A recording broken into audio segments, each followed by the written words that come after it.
సదస్సుకు హాజరైన డ్రైవర్ల మిత్రులందరికీ కూడా ఏఐటీసీ తరఫున జేఎస్ తరఫున విప్లవాభివందనలు తెలియజేస్తున్నాం. కామ్రేడ్స్, ఇప్పటిదాకా ఈ చివరికి వచ్చింది, అందరు మాట్లాడారు, సంతోషం.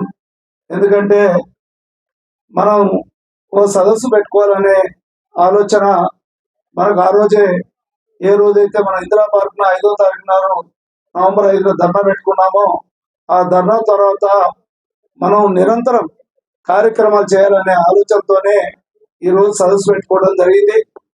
ప్రధానంగా ఇంతకుముందు చెప్పినట్టుగా ప్రతి ఒక్క డ్రైవర్కు ఉన్న ఇబ్బంది మనకంటే హైదరాబాద్ కంటే కూడా జిల్లాల్లో కొద్దిగా సమస్యలు ఎక్కువ ఉన్నాయి.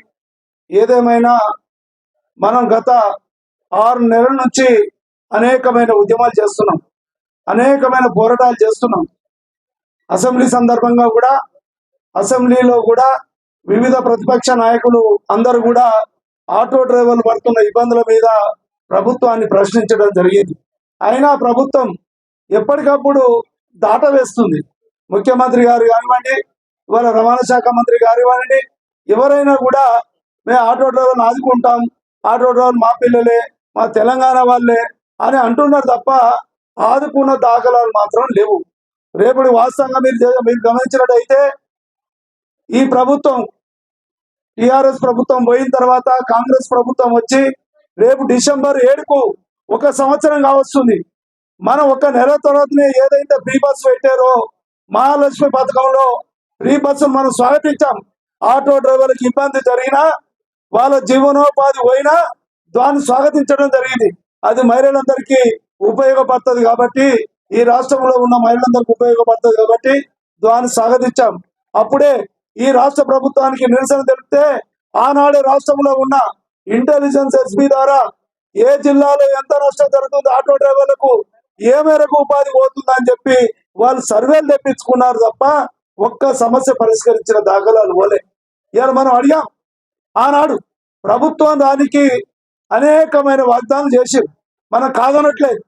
వాళ్ళు చేసిన వాగ్దానాలు ఏదన్నా కానివ్వండి, మనకు మినిమంగా ఆటో డ్రైవర్లకు ఇస్తాన్న 12,000 మనం కొత్తగా అడగలేదే. మనం పార్లమెంట్ ఎన్నికల ముందు అడిగితే, పార్లమెంట్ ఎన్నికలు కాగానే మీటర్ ఛార్జీలు వేస్తాం, 12,000 ఇస్తాం, వెల్ఫేర్ బోర్డు పెడతాం, ఇతర జిల్లాల ఆటోల గురించి మాట్లాడతాం, అదేవిధంగా ఇక్కడ తెలంగాణకు ఒక యాప్ పెడతాము అని చెప్పడం జరిగింది. ఇవాళ వాస్తవంగా చెప్తున్నాం, మనకు ఆటోలకు ఇవాళ ఆటో కొనుక్కోవాలన్నా, ఆటో నడపాలన్నా లైసెన్స్ కావాలా, పర్మిషన్ కావాలా.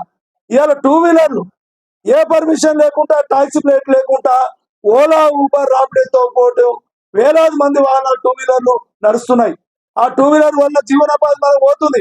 మనకు వచ్చే ప్యాసింజరు 2 వీలర్ తీసుకెళ్తున్నాడు, దానివల్ల మన జీవనోపాధి పోతుందని చెప్పి మనం ప్రభుత్వం దగ్గర ఇది పెట్టాం. ఏం చేయాలి ప్రభుత్వం అని అడిగింది. మనం చెప్పాం, ఈ రాష్ట్రంలో ఇవాళ ఆటో డ్రైవర్లకు ఇబ్బంది పడుతున్నారు కాబట్టి, ఆటో డ్రైవర్లకు ఫ్రీ బస్సులు నష్టపోయింది కాబట్టి మేమేం చేయాలనంటే మనం కొన్ని సూచనలు చేయడం జరిగింది. మీరు 12,000 ఇస్తానన్నారు, మీరే చెప్పారు. పార్లమెంట్ ఎన్నికలప్పుడు పేపర్లో పెద్ద పెద్ద ప్రకటనలు, టీవీలలో ప్రకటన ఇచ్చారు. మరి ఏమైంది? అలా 12,000 కాదు, నిన్న కాక మొన్న 4 నెలల క్రితమే ఆంధ్రప్రదేశ్ లో ఒక ప్రభుత్వం మారి మరో ప్రభుత్వం వచ్చింది. వారు 12,000 చెప్పి 12,000 ఉన్నదాన్ని 15,000 చేస్తున్నారు, 15,000 అమల్లోకి తీసుకొచ్చారు. మీరు అడిగి చెప్పిన 12,000 లేదు.